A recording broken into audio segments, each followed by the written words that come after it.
Reka nkusuhuze mwifurize kumererwa neza, aho uherereye hose waba uri hano mu Rwanda se cyangwa uri udota amasimbi, umugabane wa Amerika, imigabane yose igize isi, nongeye kuguha ikaze muri ino video, ngiye kukwigisha uburyo ushobora gukiriyetinga gurupe channel kuri WhatsApp.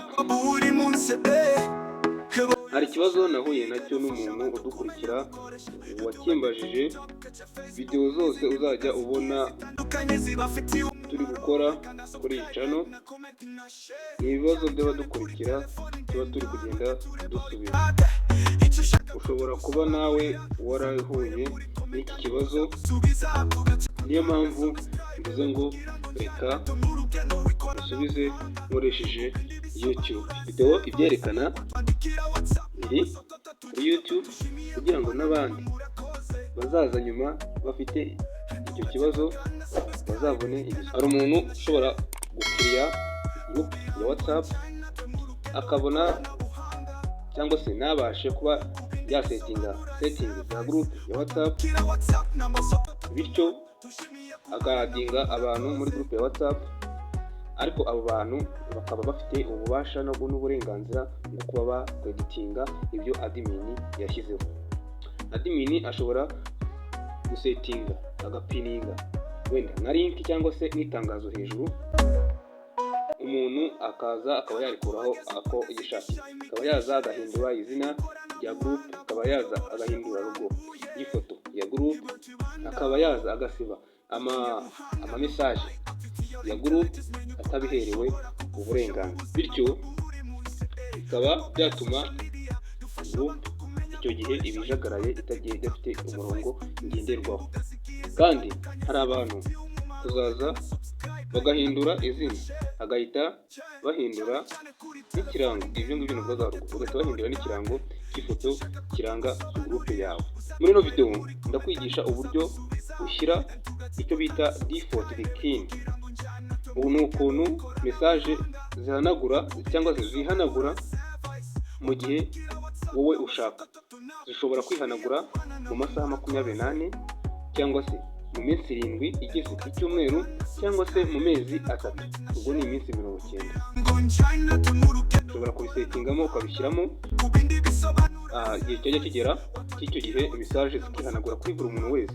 Turaza kuza kurebera hamwe n'uburyo ushobora gusetinga setting, ndakwereka uburyo yajya aramutse ashyize ikintu kidasobanutse muri group ugahita umuhanagura, ugatumukuramo cyangwa se ukongera admin, undi muntu wajya gufasha guhanagura ibyo bintu byose mu gihe utari online.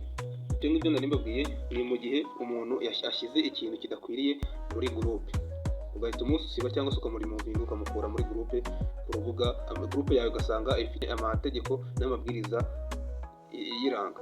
Noneho ngiye kukwereka uburyo ugiye gukora urubuga rwa WhatsApp, uburyo uzajya urumanaginga, bityo birarangira ari group irangwa na discipline. Rero reka tubanze tubirebere hamwe, kandi guha ikaze wowe uri mushya uri kumva kino kiganiro, reba ko wakanze like, subscribe, comment ndetse no share. Umuntu dusanzwe tubana reba ko wakanze like kuko subscribe urayikanda. Ni gute wakora group ya WhatsApp, amasetting n'uburyo uzajya ushyira group ku murongo, turaza tubirebere hamwe hanyuma dukomeze. Mbere na mbere uraza ufungure application yawe ya WhatsApp. Umara gufungura application yawe ya WhatsApp, uraza ugere kuri dashboard zisa gutya, hahandi ugiye kwandikira umuntu ugiye gucatinga n'abantu. Hari logo cyangwa se agashusho gashushanyije nka message, hahandi ugiye gushakira umuntu ugiye kwandikira. Rero nko kwandikira ukajya kumusearchinga cyangwa se kumushaka, uraza ugakanda, numara kugakandaho haraza contact. Izo contact ni ziza, hejuru harabaza new group, ni hasi yaho harata kucyo new contact zitasigaruka ziba zihagaze hasi. Uraza ukande kuri new group, numara gukanda kuri new group urategereza gatoya contact z'abantu zibanze zijya uploading zize. Guys, reba ko wakanze like kuri no video ubundi dukomeze. Urabona yuko contact zije, urugero ngiye gutanga ni ku rugero rw'aba bantu. abantu muraza kuza kubona ino video mukaza gusanga contact zanyu nazishize muri group, muze kuza kunyihanganira. Uru ni urugero natangaga, kandi ino group izakomeza kubaho. Ni group yo kwiga ikoranabuhanga. Urabibona numara ku joininga iyo group ndayishyira muri description. Urugero turaza duhitemo uyu nguyu, twongere duhitemo n'uyu nguyu, urebamo abantu ushaka ko bajya muri group.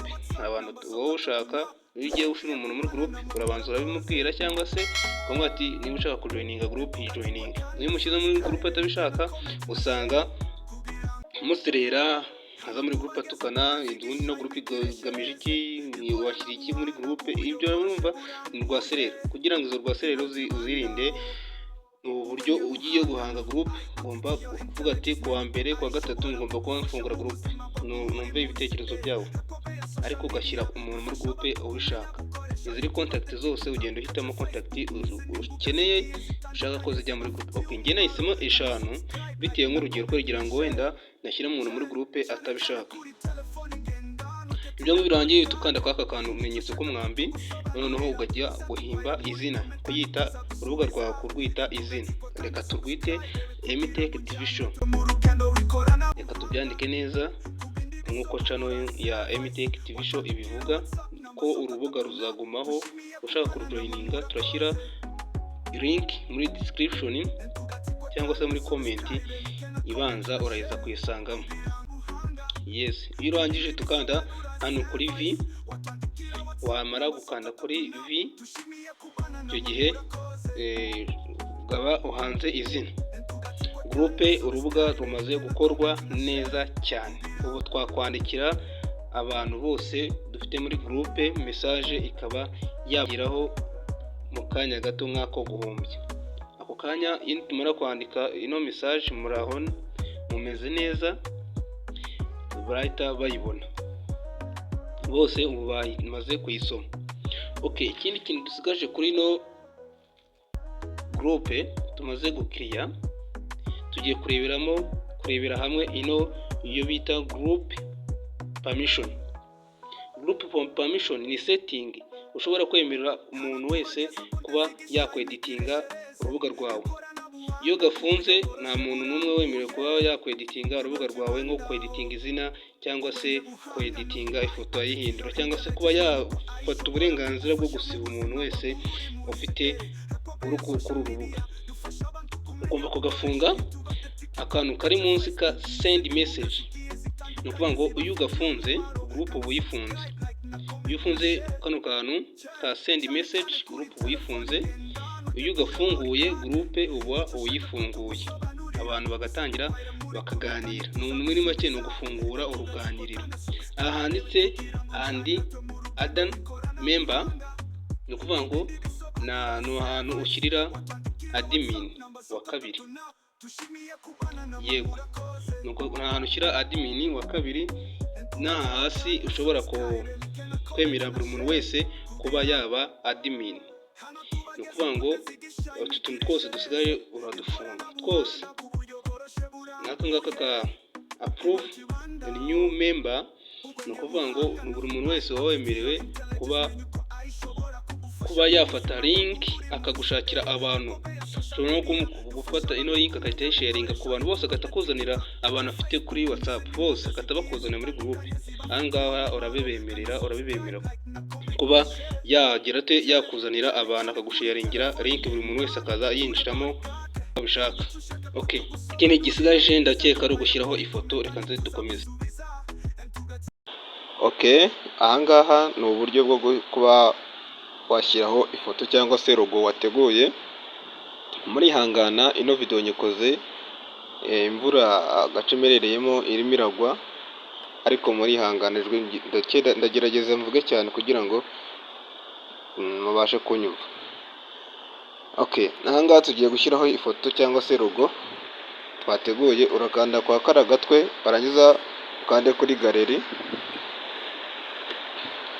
Okay, urahitamo logo, urahitamo kuba wakoresha cyangwa se wateguye. Twe ntabwo twahitamo logo turakoresha, gusa turareba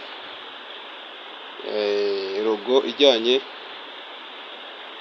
ibijyanye n'ibyo dushaka kujya twigira hamwe muri groupe. Okay, reka mpitemo wenda reka mpitemo ino logo, reka mpitemo aka, mpitemo gutya.